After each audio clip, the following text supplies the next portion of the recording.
Welcome to our new episode of Four Fingers Formula. Four fingers formula का ये episode मैं आज बहुत लंबे अरसे के बाद कर रहा हूँ।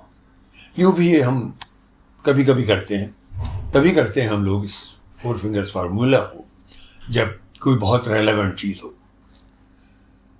हाल के दिनों में मुझे ऐसा कुछ लगा। पहले थोड़ा पास्ट की तरफ जाते हैं, थोड़ा सा नॉस्टैल्जिया। मैं 1966 में ब्रिटेन गया था पहली बार। माइग्रेट किया था मैंने, बॉम्बे में काम किया करता था और यहाँ से मैं लंदन चला गया। जल्दी मुझे एक नौकरी मिल गई। डेक्का रेडियो एंड टेलीविज़न एक कंपनी थी उसमें। बाद में मैंने सिविल सर्विस ज्वाइन की। उनका छोटा सा टेस्ट वगैरह पास करने के बाद, पर बीच में मुझे जब नौकरी की तलाश हो रही थी तो पता चला कि एक बोर्ड का एडवर्टीजमेंट आया जिसका नाम था रेस रिलेशंस बोर्ड। मेरा ध्यान खिंचा उसकी तरफ और उसका जो पूरा खाका था, एजेंडा था, स्ट्रक्चर था, उसको देख के मेरी इच्छा हुई। पर बाद में उसका नाम बदल दिया गया, कम्युनिटी रिलेशंस कमीशन। क्यों मैं उसकी तरफ जाने की मेरी इच्छा हुई? एक तो वो ज़रा सा सोशल और कल्चरल और कम्युनिटी टाइप की चीज़ों में था जिसमें मेरा रुझान रहता था। पर मुझे मेरी नौकरी जो सिविल सर्विस में थी उसमें मेरा प्रमोशन हो गया, मैं सीनियर हो गया, तो फिर मैं नहीं छोड़ पाया। लेकिन लालच था मुझे। और बड़ी इंटरेस्टिंग चीज़ ये थी कि पहले उसका नाम रेस रिलेशंस बोर्ड, पर बहुत जल्दी उसका नाम कर दिया गया कम्युनिटी रिलेशंस कमीशन। क्यों था ये? क्योंकि बहुत बड़े सवाल उठते हैं। सबसे पहली चीज़ तो ये, मैं क्यों गया इंग्लैंड और मुझे क्यों इमिग्रेट करने के लिए सहूलियत मिली? क्योंकि मैंने रियलाइज़ किया कि जितने भी पश्चिमी देश हैं, पावरफुल देश, बड़े देश, रिच देश, जिसमें ब्रिटेन आता है, अमेरिका आता है, कनाडा आता है, जर्मनी आता है, फ्रांस आता है, इटली आता है, वगैरह वगैरह, इनमें लोगों को अपने मिलाने की हमेशा से इच्छा रही है। कुछ तो बड़ा फैक्चुअल मामला है, मैटर ऑफ पाउंड शिलिंग पैंस, या कहिए कि पेट का सवाल, बिजनेस का सवाल, क्योंकि बाहर वाले लोग चाहिए काम करने के लिए, अपने आगे लोग पर्याप्त नहीं होते हैं इसलिए। लेकिन वो लोग आ जाते हैं, जब इमिग्रेंट होकर के वो जब आ जाते हैं तो उन्हें कुछ ऐसा नहीं लगना चाहिए कि वो बाहर ही हैं, उनको अपने में समेटना है हमें, ये भावना रहती थी। इसलिए एक ऐसी इंस्टीट्यूशन का नाम तक बदला उन्होंने। रेस रिलेशंस बोर्ड में कहीं ये भावना आती है डिफरेंट रेसेस की, तो उन्होंने उसको भी चेंज किया कि ये भावना नहीं आनी चाहिए, which is a feeling of divisiveness. अलग अलग तरह के लोग हैं, इसकी भावना आती है। व्हेन यू से कम्युनिटी रिलेशंस कमीशन, इसका मतलब मिलाव, एक दूसरे से मिलना, ताल्लुक बनाना, मेल मिलाप, ताकि वो जो लोग हैं वो अपनी मेन नेटिव कम्युनिटी में घुल मिलकर सिक्योर तरीके से बिना किसी परेशानी के काम करें। उनको वही अधिकार दिए जाते थे। मैं हमेशा भारतीय रहा, मेरा पासपोर्ट इंडियन रहा, पर फिर भी मुझे पूरे अधिकार थे, उसी तरह के अधिकार जो वहाँ के नेटिव ब्रिटिश को थे। वोट दे सकता था मैं, पहले ही साल में शायद इलेक्शन था, मुझे वोट का अधिकार था। वहाँ की जो मेडिकल सर्विसेज थी सब फ्री थी मेरे लिए, एजुकेशन के लिए फ्रीली एंटाइटल्ड था मैं। वो लोगों को अपने अंदर समेटते थे। ऐसा ही अमेरिका करता था, ऐसा ही कनाडा करता था, सारे ये देश ये करते थे। Partly it was good business, क्योंकि ये सब लोग काम करने वाले हैं, उत्पादन करने वाले लोग थे, इनसे एम्प्लॉयमेंट बनना था, लोकल लोगों को भी मिलना था, बाहरी लोगों को भी मिलना था, और बिजनेस बढ़नी थी, जिससे आय होनी थी, कमाई होनी थी. It was a very practical, very astute thought which still continues. अब आते हैं भारत की तरफ. क्यों ये बात आज करने की इच्छा हुई मेरी फोर फिंगर्स फार्मूला में?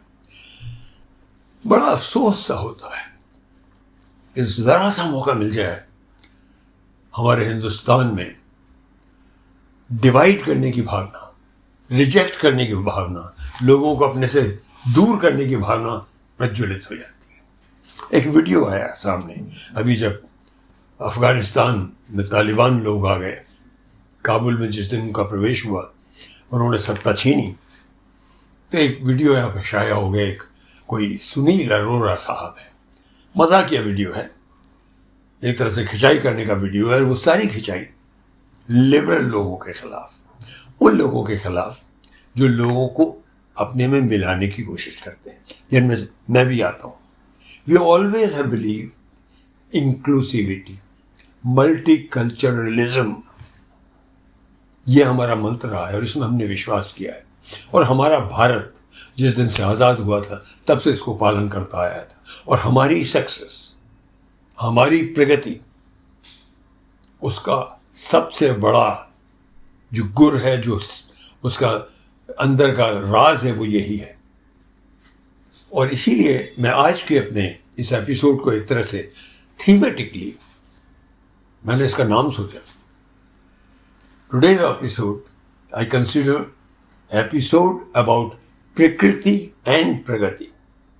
अगर आप गौर से देखना शुरू कीजिए तो प्रकृति ने हमेशा मैंडेट यही दिया था कि आगे बढ़ो, और आगे बढ़ने के लिए प्रकृति ने ऐसे साधन हमेशा पैदा किए कि आप मिलें जुलें और एक दूसरे के साथ मिलजुल कर ऊंचा उठें, नए नए रास्ते निकालें प्रगति के, नए नए प्रयोग हों, नए नए उत्पादन के रास्ते निकले, इन्वेंशंस हों, एजुकेशन बढ़े.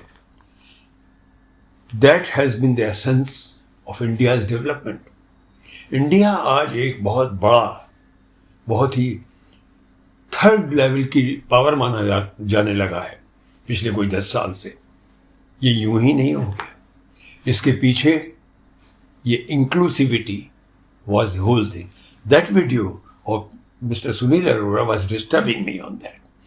वो तंज करते हुए, खिंचाई करते हुए, एक तरह से लोगों की टांग खींचते हुए कहते हैं, और मुस्लिम लोगों की तरफ इशारा करते हुए, और लिबरल्स लाइक जावेद अख्तर साहब या आप पार्टी के लोग, कि भाई बहुत बढ़िया मौका है, अफगानिस्तान में इस वक्त सब कुछ आपको हासिल है, ज़मीन ही ज़मीन है, बहुत बड़ा देश है, और कुछ भी उठा लो, कुछ भी ले लो, पेट्रोल सिर्फ 20 रुपये है, ये करो वो करो, तो चले जाओ यहाँ से. आपको इंडिया अच्छा नहीं लगता, आपको मोदी साहब अच्छे नहीं लगते, तो चले जाओ.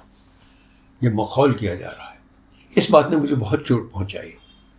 और बहुत से लोग इन जो बातें हैं इस तरह से डिविसिव, उसमें आ जाते हैं. आज हमको बहुत सतर्क और सचेत रहने की ज़रूरत है. हमको सबको मिलकर आगे जाना है. हमारे भारत में वो स्थिति आ गई है कि we can launch ourselves into a completely different, very high orbit, and we can succeed, and we can sit on the high table of highly developed nations, rich nations. लेकिन उसके लिए मंत्र एक ही है, इंक्लूसिविटी. एक राष्ट्रीय और जो रेशियल सद्भाव, ये जो तोड़ने वाली बात है, वो मुसलमान है, वो ईसाई है, इनको छोड़ना पड़ेगा. ये जहर है.